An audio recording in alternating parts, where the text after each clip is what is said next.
والصلاة والسلام على أشرف المرسلين وعلى آله وصحبه أجمعين. رب اشرح لي صدري ويسر لي أمري واحلل عقدة من لساني يفقهوا قولي.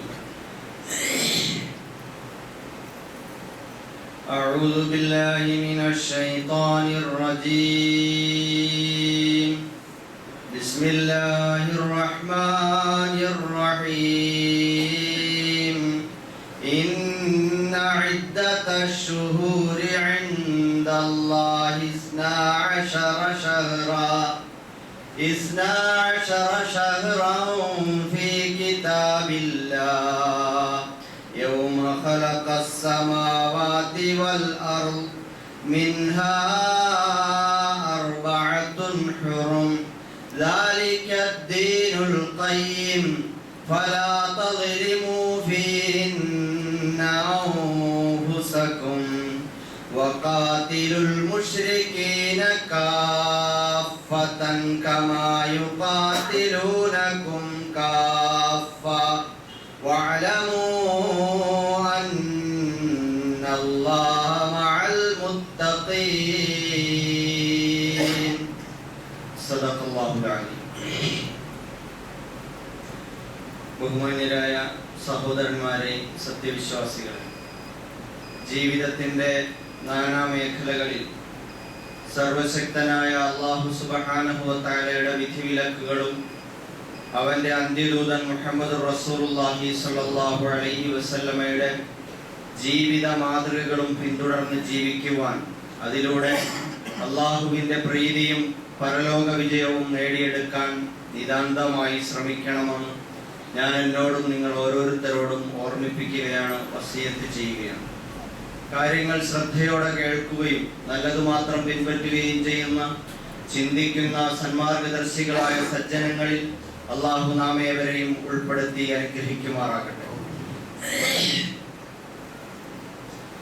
സഹോദരന്മാരെ, ഇത് അനുഗ്രഹീതമായ റജബ് മാസം 12 റജബ് മാസം എന്നത് അല്ലാഹു പവിത്രമായി പ്രഖ്യാപിച്ച യുദ്ധം ഹറാമായ മാസങ്ങളിൽ ഒന്നാണ്. പരിശുദ്ധ ഖുർആൻ നമ്മളോട് പറയുന്നുണ്ട്, ഇന്ന ഇദ്ദത്തശ് ശുഹൂരി ഇൻദല്ലാഹി 12 ശഹറൻ ഫീ കിതാബില്ലാഹ്. അല്ലാഹുവിന്റെ ഗ്രന്ഥത്തിൽ, അല്ലാഹുവിന്റെ അടുക്കൽ മാസങ്ങൾ 12 എണ്ണമാണ്. യൗമ ഖലഖസ് സമാവാതി വൽ അർദ്, ആകാശഭൂമികളെ സൃഷ്ടിച്ച കാലം മുതൽ, ഈ പ്രപഞ്ചം നിലവിൽ വന്ന കാലം മുതൽ തന്നെ മാസങ്ങളുടെ എണ്ണം 12 ആയിട്ടാണ് അല്ലാഹു നിശ്ചയിച്ചിട്ടുള്ളത്. ഫീഹാ 4 ഹുറും, അതിൽ 4 മാസം പവിത്രമായ മാസങ്ങളാണ്. ദാലിക ദീനുൽ ഖയ്യിം, അതാണ് ഏറ്റവും ചൊവ്വായ ദീനിന്റെ നിലപാട് എന്ന് പറയുന്നത്. അതുകൊണ്ട് ഫലാ തളിമു ഫീഹിന്ന അൻഫുസകും, നിങ്ങൾ ഒരിക്കലും അതുകൊണ്ട് നിങ്ങളോട് തന്നെ, സ്വന്തത്തോട് അതിക്രമം പ്രവർത്തിച്ചു പോകരുത്. വഖാതിലുൽ മുശ്രികീന കാഫത്തൻ കമാ യുഖാതിലൂനകും കാഫ, നിങ്ങൾ അതിക്രമം, നിങ്ങളോടും ആരോടും അതിക്രമം പ്രവർത്തിക്കരുത്. പക്ഷേ നിങ്ങളോട് യുദ്ധത്തിനൊരുങ്ങുന്നവർ എങ്ങനെയാണോ നിങ്ങളെ ഉന്മൂലനം ചെയ്യാൻ ശ്രമിക്കുന്നത്, അതുപോലെ നിങ്ങൾക്കും പ്രതിരോധിക്കാവുന്നതാണ്. വഅലമു അന്നല്ലാഹ മഅൽ മുത്തഖീൻ, തീർച്ചയായും അല്ലാഹു തആല സൂക്ഷ്മശാലികളോടൊപ്പമാണ്. സൂറത്ത് തൗബയിലെ ഈ ആയത്തിൽ പവിത്രമായ മാസങ്ങളെ സൂചിപ്പിച്ചുകൊണ്ട് അല്ലാഹു പറഞ്ഞത്, ആ മാസങ്ങളിൽ ഫലാ തളിമു ഫീഹിന്ന അൻഫുസകും, ആ മാസങ്ങളിൽ നിങ്ങൾ അതിക്രമം പ്രവർത്തിക്കരുത് എന്നാണ്. എന്ന് പറഞ്ഞാൽ അത് പവിത്രമായ മാസങ്ങളാണ്. ആ മാസങ്ങളുടെ പവിത്രത നിങ്ങൾ കാത്തു സൂക്ഷിക്കണം. ഏതാണ് 4 മാസങ്ങൾ? ദുൽഖഅദ, ദുൽഹജ്ജ്, മുഹറം, റജബ്, ഈ 4 മാസങ്ങളാണ്. ഈ 4 മാസങ്ങളുടെ പവിത്രത കാത്തു സൂക്ഷിക്കണം. പണ്ട് ഈ പവിത്രത അല്ലാഹു തആല ഇവിടെ നിലനിർത്തിയിട്ടുണ്ട്.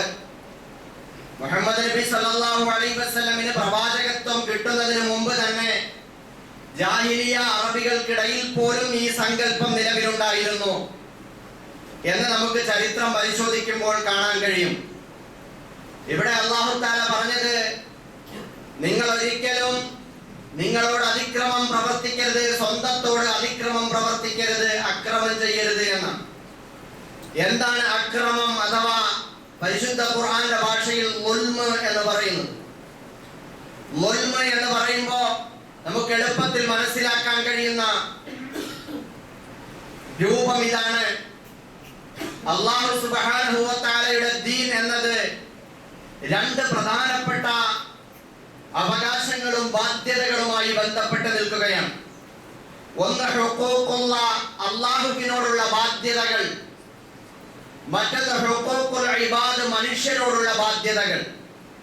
ഈ ഹഖ് അല്ലെങ്കിൽ ഹുഖൂഖ് എന്ന് പറയുമ്പോൾ അതിന് അവകാശങ്ങളൊന്നും ബാധ്യതകളൊന്നും പറയാൻ കഴിയും. എനിക്ക് കിട്ടേണ്ട അവകാശം ഞാൻ മറ്റൊരാൾക്ക് വീട്ടേണ്ട ബാധ്യത. ഒരാൾക്ക് കൊടുക്കേണ്ടതാകുമ്പോൾ അയാളുടെ ബാധ്യതയും ഒരാൾക്ക് കിട്ടേണ്ടതാകുമ്പോൾ അയാളുടെ അവകാശവും, ഈ രണ്ടിനും ഹഖ് എന്നാണ് പറയുന്നത്. രണ്ട് തരത്തിലുള്ള ബാധ്യതകൾ. ഒന്ന് റബ്ബിനോടുള്ള ബാധ്യതകളാണ്. റബ്ബിനോടുള്ള ബാധ്യതകൾ എന്ന് പറയുമ്പോൾ അതിൽ പ്രധാനപ്പെട്ടത് അല്ലാഹുവിലുള്ള വിശ്വാസമാണ്. പടച്ചവനോടുള്ള വിശ്വാസം അത് അവന് കിട്ടേണ്ട അവകാശമാണ്, നമ്മളുടെ ബാധ്യതയാണ്. ഈ പ്രപഞ്ചം വെറും അനാഥമായി നിലനിൽക്കുന്നതല്ല. ഇതിനൊരു നാഥനുണ്ട്. ആ നാഥനെ തിരിച്ചറിയുക, അവനോടുള്ള അവകാശങ്ങൾ, അവനോടുള്ള ബാധ്യതകൾ എന്താണെന്ന് മനസ്സിലാക്കുക, അത് നിർവഹിക്കുക. അതൊരു പ്രവാചകനിലൂടെ നമ്മൾ മനസ്സിലാക്കുന്നു. എന്താണ് പരിശുദ്ധ ഖുർആൻ? പ്രവാചകൻ സല്ലല്ലാഹു അലൈഹി വസല്ലമിന്റെ വിശദീകരണങ്ങൾ, അതിലൂടെ നമ്മൾ മനസ്സിലാക്കുന്നു നമ്മൾ അല്ലാഹുവിനോട് എങ്ങനെയാണ് വർത്തിക്കേണ്ടത് എന്ന്. ആ അർത്ഥത്തിൽ അല്ലാഹുവിനോടുള്ള ബാധ്യതകളിൽ വീഴ്ച വരുത്തുമ്പോൾ അവനെ മാത്രം വിശ്വസിക്കുക, അവന്റെ തൗഹീദ്, അവന്റെ ഏകത്വം അംഗീകരിക്കുക, അവനുള്ള നമസ്കാരം, അവന്റെ നോമ്പ്, സക്കാത്ത്, ഹജ്ജ്, അവന്റെ നിയമനിർദ്ദേശങ്ങൾ, അവന്റെ വിധിവിലക്കുകൾ അക്ഷരാർത്ഥത്തിൽ പാലിക്കുക. അതാണ് അവനോടുള്ള നമ്മുടെ ബാധ്യത എന്ന് പറയുന്നത്. അവനെ സംബന്ധിച്ചിടത്തോളം പ്രപഞ്ച സൃഷ്ടാവ് എന്ന നിലയിൽ അവന്റെ അവകാശമാണത്. അതിൽ വിട്ടുവീഴ്ച ചെയ്യുക എന്നത് ഗുൽമാണ്, അക്രമമാണ്. അതുകൊണ്ടാണ് അല്ലാഹു സുബ്ഹാനഹു വ തആല പറഞ്ഞത്, ഇന്ന ശിർക ലദുൽമുൻ അലീം. ശിർക്ക് എന്ന് പറയുന്നത് ഏറ്റവും കൊടിയ അപരാധമാണ്, പാപമാണ് എന്ന്.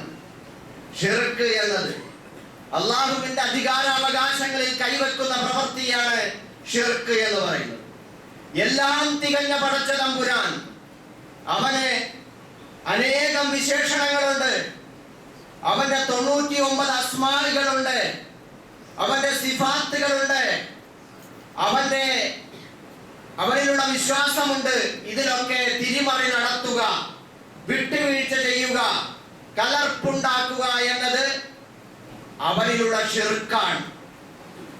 ആ അല്ലാഹുവിനോട് അവന്റെ ഏകത്വത്തെ സർവാത്മന ദാത്ത്, സിഫാത്ത്, അഫ്ആലുകളിൽ, അവന്റെ സത്തയിലും വിശേഷണങ്ങളിലും നാമങ്ങളിലുമെല്ലാം പടച്ചവന്റെ തൗഹീദ്, അവന്റെ ഏകത്വത്തെ അംഗീകരിക്കുക.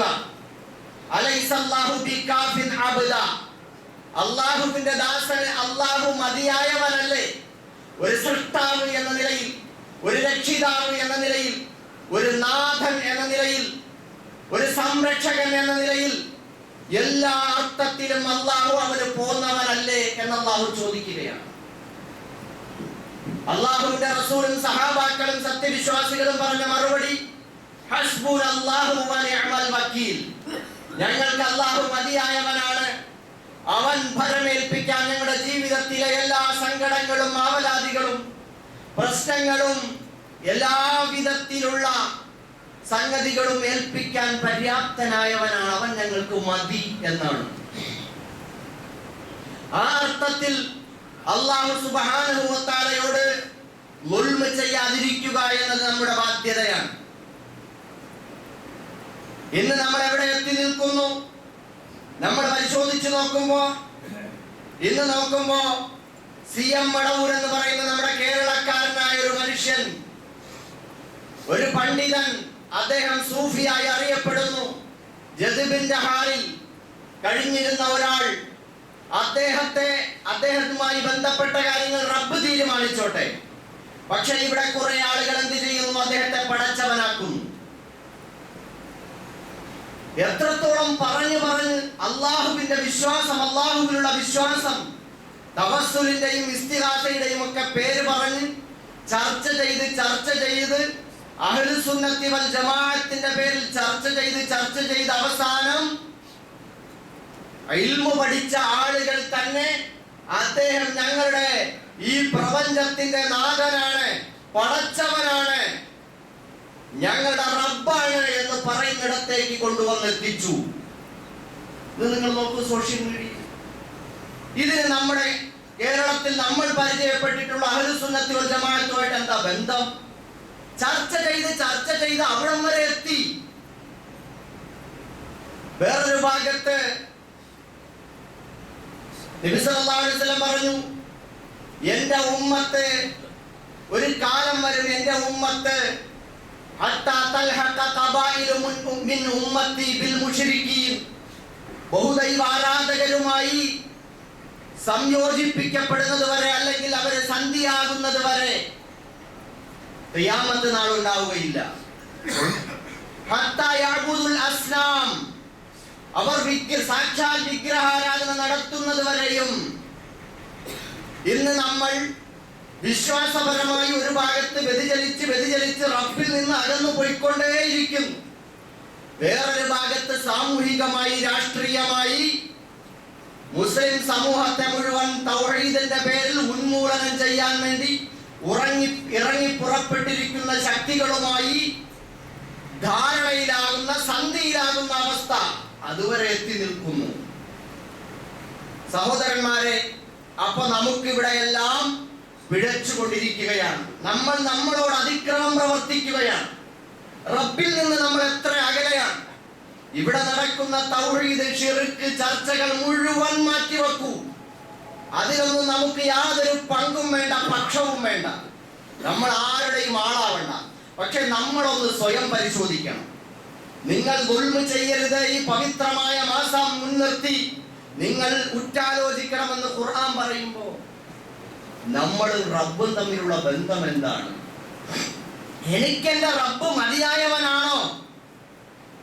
എന്റെ സങ്കടങ്ങളും ആവലാദികളും മുഴുവൻ അർപ്പിക്കാൻ എനിക്ക് മതിയായ ഒരു രക്ഷിതാവ്, ഒരു നാഥൻ എനിക്കുണ്ട് എന്ന് എനിക്ക് തോന്നുന്നുണ്ടോ?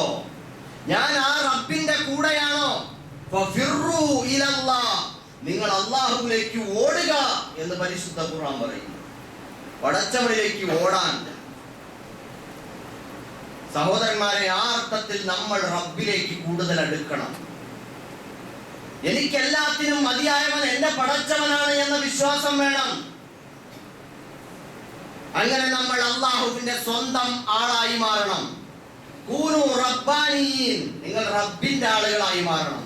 ബിമാ കുന്തും തുഅല്ലിമുനൽ കിതാബ വബിമാ കുന്തും തദ്റുസൂൻ, നിങ്ങൾ പഠിച്ച അല്ലാഹുവിന്റെ ഗ്രന്ഥം അനുസരിച്ചും നിങ്ങൾ പഠിപ്പിച്ചുകൊണ്ടിരിക്കുന്ന അതേ വേദഗ്രന്ഥം അനുസരിച്ചും നിങ്ങൾ റബ്ബിന്റെ ആളുകളായി മാറണം. നിങ്ങൾ സംഘടനയുടെയും ഉസ്താദന്മാരുടെയും ആളായല്ല മാറേണ്ടത്. ആളുകളൊക്കെ ഓരോരുത്തരും ഓരോ സംഘടനയുടെ ആളാണ്. ഒരു സംഘടനയിൽ എന്തെങ്കിലും അസ്വസ്ഥത ഉണ്ടായാൽ ഉടനെ പോയി അതിനെ പൊട്ടിച്ച് രണ്ടാക്കി പകുത്ത് വേറെയാക്കി അവനും അവനോട് യോജിക്കുന്നതും തമ്മിൽ വേറൊരു സംഘടന. അതിൻ്റെ അകത്ത് പോയിട്ട് മനപ്പൊരുത്തം ഇല്ലാതെ വരുമ്പോൾ വീണ്ടും അതിനെ പൊട്ടിച്ച് രണ്ടാക്കി വേറെ ഒരാൾ. ഇങ്ങനെ മൊത്തത്തിൽ ഇങ്ങനെ പിരിച്ച് വളരും തോറും പിളർന്നുകൊണ്ടിരിക്കുക. സഹോദരന്മാരെ, പക്ഷെ നമ്മൾ എവിടെ എത്തി നിൽക്കുന്നു? ഈ തർക്കം ഇത് പാടില്ലെന്ന് അള്ളാന്റെ റസൂല് പഠിപ്പിച്ചതാ, പണ്ഡിതന്മാര് മുന്നറിയിപ്പ് നൽകിയതാ. ഈ തർക്കത്തിലൂടെ നമ്മൾ പിളർന്ന് തളർന്ന് നശിച്ചുകൊണ്ടിരിക്കുകയാണ്. നമ്മൾ അള്ളാഹുവിൽ നിന്ന് അകന്നു പോയിക്കൊണ്ടിരിക്കുകയാണ്. തൗഹീദിന് വേണ്ടി വാദിക്കുന്നവർ തന്നെയും വമ്പിച്ച തർക്കത്തിലാണ്.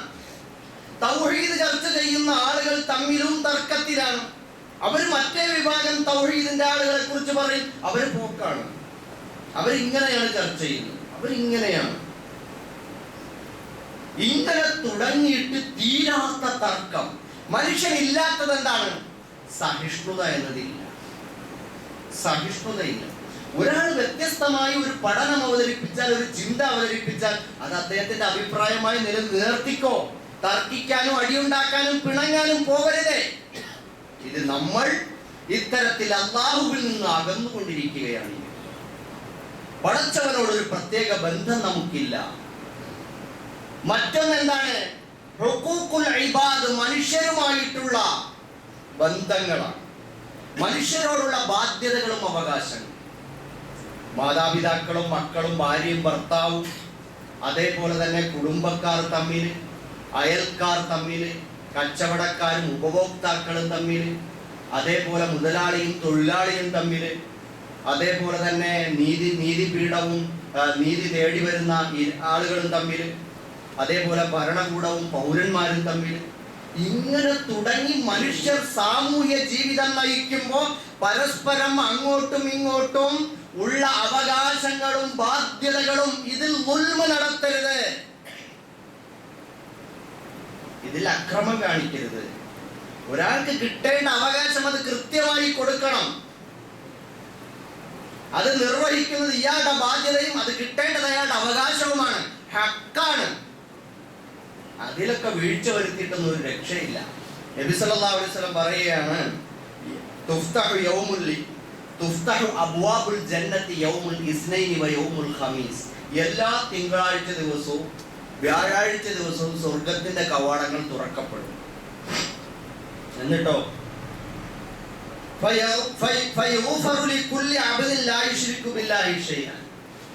അങ്ങനെ അല്ലാഹുവിൽ പങ്കു ചേർക്കാത്ത, ശിർക്ക് ചെയ്യാത്ത മുഴുവൻ ആളുകൾക്കും അന്നേ ദിവസം അല്ലാഹു പുറത്തു കൊടുക്കും.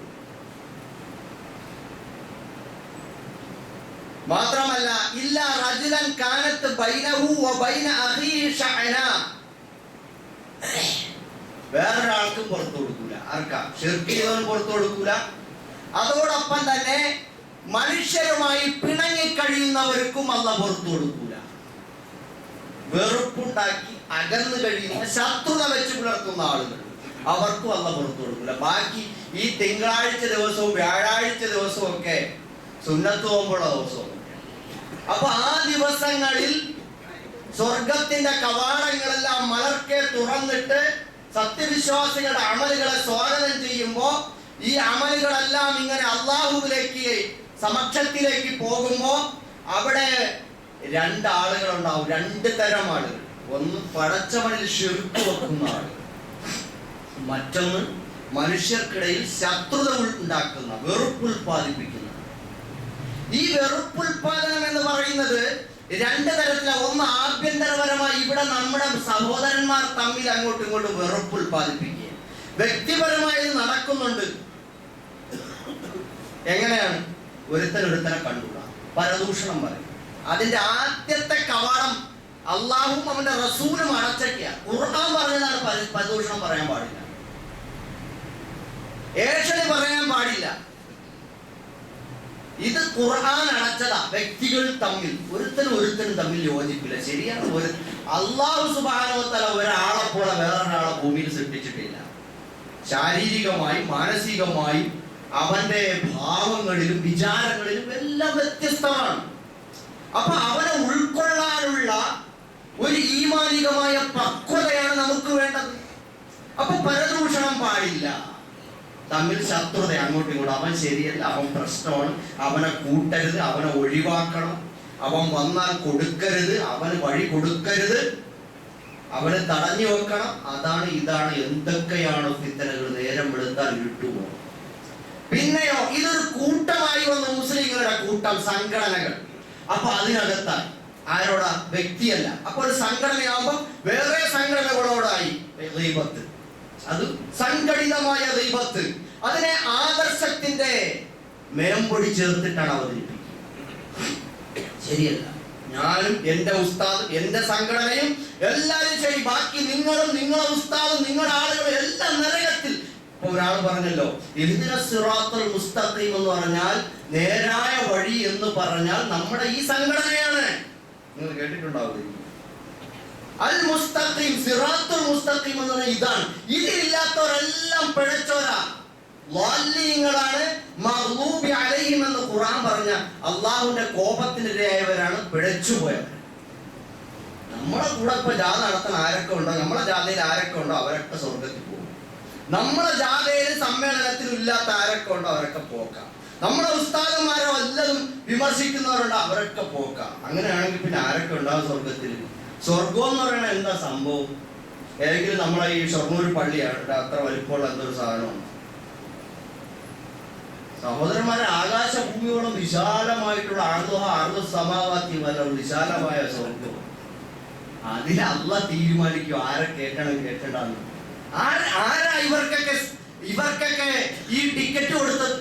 സ്വർഗത്തിലേക്കുള്ള ടിക്കറ്റ് കൊടുക്കല അപ്പൊ പരിപാടി.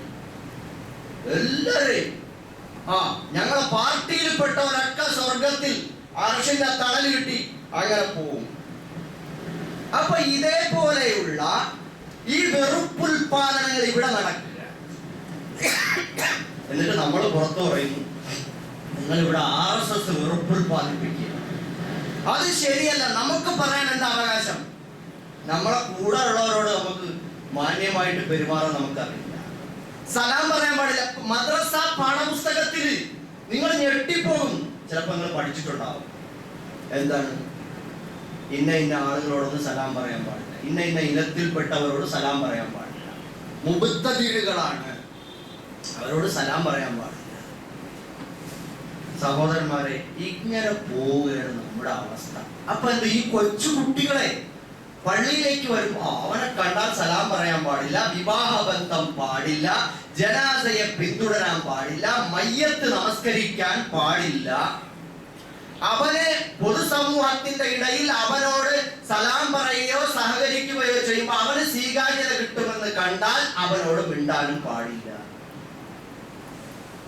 ഞാൻ കള്ളം പറയുന്നതാണോ? നിങ്ങൾക്ക് തെളിവ് വേണോ? ആരെങ്കിലും ഒരാൾക്ക് സംശയം ഉണ്ടെങ്കിൽ അടുത്ത ആഴ്ച ഞാൻ തെളിവ് ഇങ്ങനെ എടുത്ത് കാണിച്ചു. മദ്രസ പാഠപുസ്തകങ്ങളിലും ഇവരുടെ ലേഖകളിലും നിർദ്ദേശങ്ങളിലും ഉള്ളതാണ്. ഇതാര് പഠിപ്പിച്ചതാ? അഫ്ശു സലാമ ബൈനക്കും, നിങ്ങൾക്കിടയിൽ സലാമിനെ വ്യാപകമാക്കുക. അലാമൻ അറഫ്ത വമൻ ലം തഅരിഫ്, നിനക്ക് അറിയുന്നവനും അറിയാത്തവനും ഒക്കെ സലാം പറയാം. സഹോദരന്മാരെ, ഒരുത്ത സലാം പറഞ്ഞ അവനെ നോക്കുന്ന ഇവന്റെ താടി എങ്ങനെയാണ്, അവന്റെ തലയെക്കെട്ട് എങ്ങനെയാണ്, അവൻ എങ്ങനെയാണ് കെട്ടിയേക്കണം. തലപ്പാവ് കെട്ടിയാൽ തന്നെ അതിനൊരു ശൈലിയുണ്ട്. തൊപ്പി വെക്കുന്നവനാണോ തൊപ്പി വെക്കാത്തവനാണോ, അവന്റെ താടിയുടെ നീളം എത്രയുണ്ട്, അവന്റെ സ്വഭാവം എങ്ങനെയാണ്, അവനെ കണ്ടാൽ എങ്ങനെ ഇരിക്കും, ഇതാണ് നമ്മുടെ ആളുകളുടെ നോട്ടം. സലാം പറയാൻ പറ്റൂല. സലാം പറഞ്ഞാലോ മടക്കൂല. നിങ്ങൾ സാധാരണ ഈ ഡ്രസ്സൊക്കെ ഇട്ട് നടക്കുന്നവരൊന്നും പെട്ടെന്ന് സലാം പറഞ്ഞാൽ കാര്യങ്ങളൊക്കെ മടക്കും. ഞങ്ങൾക്കൊന്നും മടക്കുന്നില്ല കേട്ടോ. കാരണം എന്താ? ജുബ്ബ ഇട്ട് നടക്കുന്നു. ജുബ്ബ നമുക്ക് പ്രശ്നമൊന്നുമില്ല. ജുബ്ബൊക്കെ മാറ്റാൻ, ഷർട്ടൊക്കെ ഇടാൻ സലാം മടക്കുന്നുണ്ടെങ്കിൽ നമുക്കെന്താ? ഇപ്പൊ ഷർട്ടോ ജുബ്ബോ കമീസോ? അള്ളാഹ് നോക്കുന്നത് കൽബിലേക്കാണ്.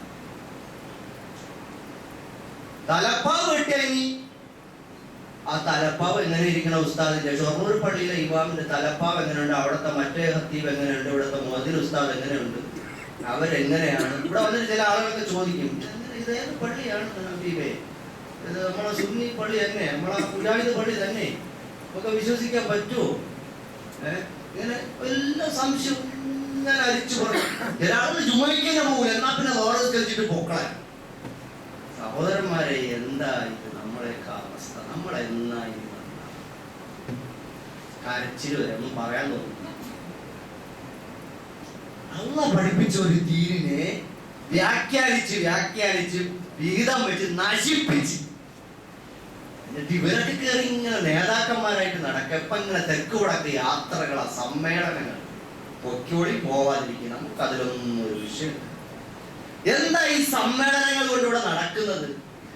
ഈ നുൽമുകളെ കുറിച്ച് പടച്ചോനോട് നുൽമു ചെയ്യാതെ എല്ലാരും റബ്ബിലേക്ക് വരൂ എന്ന് പറഞ്ഞ് റബ്ബിലേക്ക് വിളിക്കുന്നുണ്ടോ? അടിസ്ഥാനപരമായ വിഷയം അവിടെ ശിർക്കും ബിദഅത്തും ഒന്ന് മാറ്റിവെക്കും. ഇപ്പോഴിന്ന് കണ്ടെന്തോ അവിടെ എന്തോ നബിദിനം ഉണ്ടോ ഇല്ലെന്ന് പറഞ്ഞ് ചർച്ച, എന്തോ ഒരു തർക്കം, സുന്നി മുജാഹിദ് തർക്കം എന്ന് പറഞ്ഞു. എത്ര പള്ളികളാണ് പൂട്ടിക്കിടക്കുന്നത്? എത്ര പള്ളികൾ പൂട്ടിക്കിടക്കുന്നു? അങ്ങോട്ടും ഇങ്ങോട്ടും അടി പിടിച്ചടക്കൽ, ഇതൊക്കെ മതിയാക്കാനായില്ലേ? അല്ലാഹുവിന്റെ ദീൻ എത്ര ഭയങ്കരമാണ്, എത്ര മഹത്തായതാണ് സഹോദരന്മാരെ. അതിനെ നശിപ്പിക്കുകയല്ല. നിങ്ങൾക്കൊന്നും വേദനയില്ലേ? നമ്മൾക്ക് ഇതിന്റെ ഭാഗമാക്കാണോ? അല്ലാഹ് വിടൂല. ഒരു മൂമിനെ നിസാരമാക്കിയാൽ പോലും അല്ലാഹു വിടൂല, നമ്മളെ വിടൂല. തബസ്സുമുക ഫീ വജ്ഹി അഖീക സദഖ, നിന്റെ സഹോദരന്റെ മുഖത്ത് നോക്കിയാണ് പുഞ്ചിരിക്കൽ നിനക്ക് സദഖയാണ് എന്ന് റസൂലുള്ളാഹി സ്വല്ലല്ലാഹു അലൈഹി വസല്ലം. എത്ര ഭയങ്കര സംഭവം. സലാം പറയാന്ന് പറഞ്ഞാൽ എന്താ? അസ്സലാമു അലൈക്കും, നിനക്ക് അല്ലാഹുവിന്റെ രക്ഷ ഉണ്ടാവട്ടെ. ഒരു ദുആ അല്ലേ, തിരിച്ചൊരു ദുആ കിട്ടൂലേ? ഒന്ന് പറഞ്ഞൂടെ? എന്തിനാ ബ്ലോക്ക് ചെയ്യുന്നത്? സഹോദരന്മാരെ, അതുകൊണ്ട് നമ്മൾ ഇതിലൊക്കെ വേദനിക്കുന്നവരും നമുക്ക് തിരുത്തൽ ശക്തി ആകുന്നവരുമായി മാറും. ഇന്ന് നമ്മുടെ രാജ്യത്തിന്റെ അവസ്ഥ എന്താ? ഇപ്പൊ പുതുവർഷ പുലരി ആഘോഷിച്ചു. ഈ സമയത്ത് ഒന്ന് ഖൈറു ഉമ്മത്ത്, ഏറ്റവും ഉത്കൃഷ്ടമായ ഒരു സമൂഹം, ഏറ്റവും ഉന്നതമായ സ്വഭാവ ഗുണങ്ങളും സംസ്കാരവും വിശ്വാസവും ആദർശവും പഠിപ്പിക്കുന്ന ഇസ്ലാം, ഈ ഇസ്ലാമിലേക്ക് ആളുകൾ ഇങ്ങനെ ഒഴുകിക്കൊണ്ടിരിക്കുക. അഭ്യസ്ത വിദ്യരായ ആളുകൾ. ഇപ്പൊ അടുത്ത ഒരു ജാവേദ് അഖ്തറും അതേപോലെ തന്നെ വേറൊരു ഒരു ഷമായിൽ നദ്വിയും തമ്മിൽ പമ്പിച്ച് ഉത്തരേന്ത്യയിൽ വലിയൊരു സംവാദം നടന്നു. ദൈവമുണ്ടോ ഇല്ലേ? കോടിക്കണക്കിന് ആളുകളാണ് അത് കണ്ടത്. നൂറുകണക്കിന് ആളുകൾ ഇസ്ലാം സ്വീകരിച്ചു കഴിഞ്ഞു. ഇതാണ് ഇസ്ലാം. ഇസ്ലാമിനെ ആശയപരമായി കേൾക്കുമ്പോ ആളുകൾക്ക് ഇതാണ് സത്യം എന്ന് എല്ലാവർക്കും മനസ്സിലാകും. ഇപ്പൊ നമ്മുടെ സംഘടനയിൽ വിമർശനപരമായി കേൾക്കുമ്പോൾ തന്നെ നമ്മുടെ ഈ മതസംഘടനകളിലുള്ള പല പണ്ഡിതന്മാരും ഇപ്പോഴും അൽഹംദുലില്ലാ വളരെ ശുഭകരമായ ഒരു സംഗതിയാണ്. എന്താണ്? ഈ പറയപ്പെടുന്ന നിരീശ്വരവാദികൾക്കെതിരെ സംവാദം ഉയർത്തി രംഗത്ത് വന്നുകൊണ്ടിരിക്കുന്നു. ആ രംഗത്ത് ഇറങ്ങിയപ്പോ അതിലും അവർക്ക് മേൽക്കൈ ഉണ്ടാക്കാൻ കഴിയുന്നുണ്ട്. അവിടെ മനോഹരമായി മറുപടി പറയാനും അവിടെ നിരീശ്വരവാദികളായി വർഷങ്ങളായി നിലനിന്ന ചില വിദ്വാൻമാരൊക്കെ തന്നെ വഴിയിൽ അവരുടെ ആയുധങ്ങളൊക്കെ ഉപേക്ഷിച്ച് പിന്തിരിഞ്ഞോടുന്ന അവസ്ഥയാണ് ഇപ്പൊ കണ്ടുകൊണ്ടിരിക്കുന്നത്. അതിലെ അല്ല, ഇതിലെ വരട്ടെ. ഇസ്ലാം, മറ്റുള്ള ഇസങ്ങൾ, ഐഡിയോളജികൾ, അതും തമ്മിൽ ആശയപരമായ സംവാദങ്ങൾ ഉണ്ടാകട്ടെ. ഇസ്ലാമിന്റെ ആശയവും അതിന്റെ ബൗദ്ധികമായ സമർത്ഥനങ്ങളും ഉണ്ടാവട്ടെ. പ്രപഞ്ചനാഥനായ പടച്ചതമ്പുരാന്റെ ദീൻ ഇതാണെന്ന് പറയട്ടെ.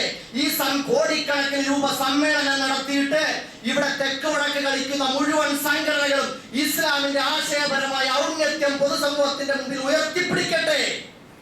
ഇസ്ലാമിന്റെ ഏകദൈവ സിദ്ധാന്തം, ഇസ്ലാമിന്റെ സാമൂഹിക നീതി, ഇസ്ലാമിന്റെ സാമ്പത്തികമായ നീതി, ഇസ്ലാമിന്റെ സാമൂഹ്യ നീതി, ഇസ്ലാമിന്റെ സാഹോദര്യം, ഇസ്ലാമിന്റെ സംസ്കാരം, മദ്യപാനത്തിനും വ്യഭിചാരത്തിനും ചൂതാട്ടത്തിനും പലിശയ്ക്കുമെതിരെയുള്ള നിലപാടുകൾ, ഇതൊക്കെ പൊതുസമൂഹത്തിലേക്ക് കൊണ്ടുവരട്ടെ. ജീവിക്കുന്ന ഒരു സമൂഹത്തിന്റെ മാർഗദർശനമല്ലേ? അതെന്തുകൊണ്ടുണ്ടാവുന്നില്ല? എങ്കിൽ ആളുകൾക്ക് ഉപകാരപ്പെടൂലേ? മുസ്ലിം കാക്കാമാർക്ക് ഉപയോഗപ്പെടും, അല്ലാത്ത പൊതുസമൂഹത്തിന് ഉപയോഗപ്പെടും. ഇങ്ങനെ ആ ഉസ്താദ് എന്നെ സിന്ദാബോ, ഈ പാർട്ടി എന്നെ സിന്ദാബോ, ഇങ്ങനെ വിളിക്കുക, ബിരിയാണി തിന്നുക, ഇത് തന്നെ നല്ലോണം ചാപ്പാടടിക്കുക. അള്ളാഹുവിന്റെ റസൂൽ സല്ലല്ലാഹു അലൈഹി വസല്ലം പറഞ്ഞെന്നറിയോ? എന്നെ ഒരാൾ വന്നിട്ട് നബിയോട് പറഞ്ഞു, നബിയെ ഞാൻ അങ്ങേ സ്നേഹിക്കുന്നു.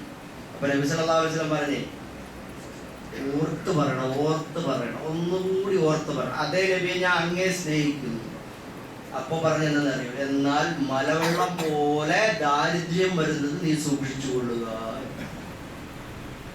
നമുക്കിന്നോ അള്ളാഹുവിന്റെ റസൂലിനോട് ഹുബ്ബ് പൈസ ഉണ്ടാക്കാനുള്ള പരിപാടി. ആ റസൂലിനോടുള്ള ഹുബ്ബും പറഞ്ഞിട്ടാണ് ഇക്കണ്ട പണപ്പിരിവുകളും വലിയ വലിയ വാഹനങ്ങളിൽ യാത്ര ചെയ്യുന്നതും സുഖലോലുപന്മാരായി ജീവിക്കുന്നതും. സഹോദരന്മാരെ, എന്ത് കഷ്ടപ്പാടാണ് നമുക്ക് അനുഭവിക്കേണ്ടി വരുന്നത് അള്ളാഹുവിന്റെ റസൂലിനോട് ഹുബ്ബുണ്ടെന്ന് പറഞ്ഞാൽ. അപ്പൊ ഞാൻ പറഞ്ഞു വരുന്നത് ചുരുക്കുകയാണ്, നിർത്തുകയാണ്. മുൽമ ചെയ്യരുത് എന്ന് പറഞ്ഞാൽ രണ്ടു തരം മുൽമ. ഒന്ന് റബ്ബുമായിട്ട് അകറ്റുന്ന തരത്തിലുള്ള ഒരു പ്രവൃത്തിയും ഒരു വിശ്വാസവും നമ്മളിൽ ഉണ്ടാവരുത്. റബ്ബിനോട് അടുക്കുക, അവന്റെ ആളായി മാറുക, അവന് വേണ്ടി ജീവിതം സമർപ്പിക്കുക. രണ്ടാമത്തെ കാര്യം, മനുഷ്യരുടെ ജീവിച്ചിരിപ്പുണ്ട്, അതിൽ നമ്മൾ സ്വയം മറ്റൊരാളുടെ പരദൂഷണം പോലും പറയരുത്. ഒരു സംഘടന എന്ന നിലയിൽ മറ്റുള്ളവരോട് അസഹിഷ്ണുതയോടെ പെരുമാറരുത്. അവൻ ശരി പറഞ്ഞാൽ അവൻ പറഞ്ഞത് ശരിയാണെങ്കിൽ ശരിയാണെന്ന് സമ്മതിക്കാനുള്ള ഒരു മാന്യത, ഒരു ബുദ്ധിപരമായ സത്യസന്ധത നമുക്കുണ്ടാവണം. മറ്റുള്ളവരോട് സഹിഷ്ണുത, എതിരഭിപ്രായം പറഞ്ഞാൽ സഹിഷ്ണുത ഉണ്ടാകണം. അങ്ങനെയും ആകാം. ആയിക്കോട്ടെ, നിന്റെ നിലപാട്, അഭിപ്രായം, വീക്ഷണം, എന്ത് കുഴപ്പം? മറ്റുള്ളവർക്ക് എന്തെല്ലോ ജാതി അഭിപ്രായം പറയും. നമ്മളെപ്പോലെ ഇങ്ങനെ അടി കൂടുന്നുണ്ടോ? എനിക്ക് തോന്നുന്നു ഈ കേരളത്തിന്റെ ഈ പ്രദേശത്താണ് ഇത്രയും, മലബാർ മേഖലയാണ് ഇത്രയും വലിയ അടി. എത്ര ജാതി പള്ളികളാണ്. അപ്പൊ ഇതൊക്കെ ഒന്ന് അവസാനിപ്പിക്കണം. മറ്റൊന്ന്, നമ്മൾ ഈ രാജ്യത്തെ നമ്മളെ മുഴുവൻ നശിപ്പിക്കാൻ നടക്കുന്ന ആളുകള് ഇവിടെ നമ്മളെ തന്നെ തകർക്കാൻ വേണ്ടി ശ്രമിച്ചുകൊണ്ട് നമ്മളോട് ദുൽമ ചെയ്തുകൊണ്ടിരിക്കുക. ഇപ്പൊ ഏറ്റവും ഒടുവിൽ കഴിഞ്ഞ ഡിസംബർ 5-ന് ആസാം ബീഹാറിൽ ഒരു ചെറുപ്പക്കാരൻ, അദ്ദേഹം സൈക്കിൾ റിക്ഷയിൽ ഇങ്ങനെ വരികയാണ്, കച്ചവടമൊക്കെ കഴിഞ്ഞ് വരികയാണ്. അയാളുടെ സൈക്കിളിന്റെ ട്യൂബ് പൊട്ടിപ്പോയി.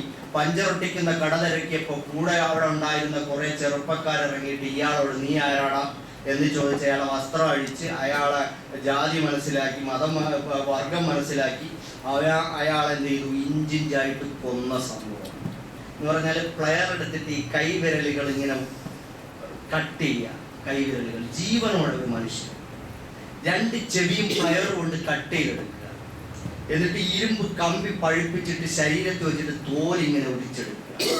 എന്നിട്ട് അയാളെ ഇഞ്ചിഞ്ചായി തല്ലി നിങ്ങൾ ആലോചിക്കണം. ഒരു മനുഷ്യരുടെ വെറുപ്പ്, മനുഷ്യന്റെ ഉള്ളിലുള്ള വെറുപ്പാണിത്, വെറുപ്പ്. ഇതിവിടെ നടക്കുകയാണ്. ഇത് ഒറ്റപ്പെട്ടതല്ല, ഇത് പൊതുബോധമായി മാറിയിരിക്കുന്നു. മുസ്ലിം ആണോ? ഇവിടെ നമ്മൾ കണ്ടല്ലോ, ഇവിടെ ഈ വളയാർ ചെക്ക് പോസ്റ്റിന്റെ അവിടെ ഒരു ഛത്തീസ്ഗഡുകാരനായ ഒരു മനുഷ്യനെ, അയാളെ പെട്ടെന്ന് ബംഗാളിയാണെന്ന് കേട്ടപ്പോഴത്തേക്ക് ചാടി വീണ് അടിച്ചു കൊന്നു. ഇഞ്ചിഞ്ചായി തല്ലി കൊന്നു. 1.5 മണിക്കൂർ വഴിയിൽ കിടന്ന് ചോര വാർന്നു മരിച്ചു. രാംനാരായണാണെന്ന് മനസ്സിലാക്കിയില്ല. ബംഗാളി എന്ന് കേട്ടപ്പോ മുസ്ലിമാന്ന് വിചാരിച്ച അപ്പോഴേ തല്ലി കൊന്നു. ഇതൊക്കെ ഇവിടെ നടക്കുന്ന സംഭവമാണ്. ഇപ്പൊ മുസ്ലിങ്ങളോട് ഗറില്ല യുദ്ധം തുടങ്ങണമെന്നാണ് ഒരു BJP നേതാവ് പറഞ്ഞിരിക്കുന്നത്.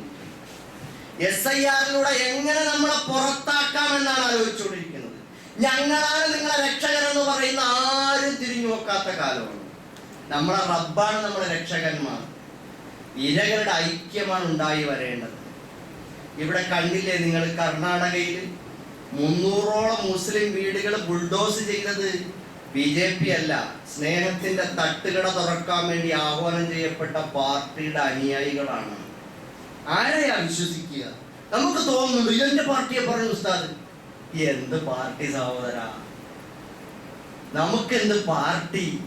നമ്മൾ ഇരകൾ ഒരുമിച്ച് കരയേണ്ടവർ, നിലവിളിക്കേണ്ടവർ, രക്ഷയുടെ മാർഗങ്ങൾ അന്വേഷിക്കേണ്ടവർ.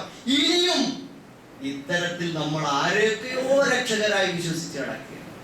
10,000 ആളുകളെ തെരുവിലാക്കിയില്ലേ?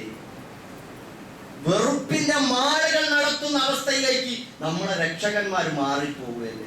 എവിടെയൊക്കെയാണ് ഈ വെറുപ്പിന്റെ രാഷ്ട്രീയ പാർട്ടികൾ ജയിക്കുമെന്ന് വന്നിടത്ത് നമ്മുടെ ഈ രക്ഷകന്മാരായ മതേതര പാർട്ടികൾക്ക് ഒത്തുനിന്നിട്ട് അവരെ പ്രതിരോധിക്കാൻ കഴിയാത്ത എന്താ കഴിയാത്ത? അപ്പൊ ഈ പറയുന്നതിനൊക്കെ എന്താ അർത്ഥം? അപ്പൊ നമുക്കാരാ ഉള്ളത്? ഇന്നമാ വലിയക്കുമുല്ലാഹു വറസൂലുഹു വല്ലദീന, നിങ്ങളുടെ രക്ഷകന്മാർ അല്ലാഹുവും റസൂലും മുഅ്മിനീങ്ങളും. നമ്മളെ കൊല്ലാമെന്ന ആർക്കാണോ ജീവൻ നഷ്ടപ്പെടുന്ന അവരാണ് ഒരു സമൂഹം, അവരാണ് ഒരു പാർട്ടി. അങ്ങനെ മുസ്ലിങ്ങളും പിന്നാക്കക്കാരും ഇവിടത്തെ പാർശ്വവൽക്കരിക്കപ്പെട്ട എല്ലാരും ചേർന്ന് ഒരുമിച്ച് നിന്ന് ഈ ദുൽമിനെ ഇല്ലായ്മ ചെയ്യാൻ വേണ്ടി ശ്രമിക്കണം. അക്രമം നടത്തുമ്പോൾ അവന്റെ കൈക്ക് പിടിച്ചില്ലെങ്കിൽ അള്ളാഹു അവന്റെ അദാബ് എല്ലാവർക്കും വ്യാപകമാക്കുമെന്ന് റസൂലുള്ളാഹി സ്വല്ലല്ലാഹു അലൈഹി വസല്ലം. അതുകൊണ്ട് ഈ പുതുവർഷ പുലരിയിൽ കോടിക്കണക്കിന് 400 കോടി രൂപയ്ക്കാണ് കുടിച്ചു തീർത്തത് കേരളത്തിലെ യുവത. 400 കോടിക്ക് 22-ാം തീയതി മുതൽ 31-ാം തീയതി വരെ കുടിച്ചു തീർത്ത് നശിപ്പിച്ചു. യുവത്വം അങ്ങനെ പോകുന്നു. നേതൃത്വം നൽകേണ്ട മതനേതൃത്വം, മതപണ്ഡിതന്മാര് അവരിങ്ങനെ വേറൊരു വഴിക്ക് പോകുക. അപ്പൊ ഈ നിലയിലെല്ലാം പോയിക്കൊണ്ടിരിക്കുമ്പോ നമ്മൾ എന്ത് വേണം? നമ്മൾ ഈ ദുൽമുകൾക്കെതിരെ മുസ്ലിം ഉമ്മത്തിന്റെ ഐക്യം കാത്തു സൂക്ഷിച്ചുകൊണ്ട് ഒരുമിച്ച് നിൽക്കാൻ നമുക്ക് സാധിക്കണം. അല്ലാഹു സുബ്ഹാനഹു വ തആല അതിന് നമുക്ക് ഏവർക്കും തൗഫീഖ് നൽകി അനുഗ്രഹിക്കുമാറാകട്ടെ. റബ്ബന തഖബ്ബൽ മിന്നാ ഇന്നക അൻതസ് സമീഉൽ അലീം വതുബ് അലൈനാ ഇന്നക അൻതൽ തവ്വാബുർ റഹീം. 1-2 അറിയിപ്പുകളുണ്ട്.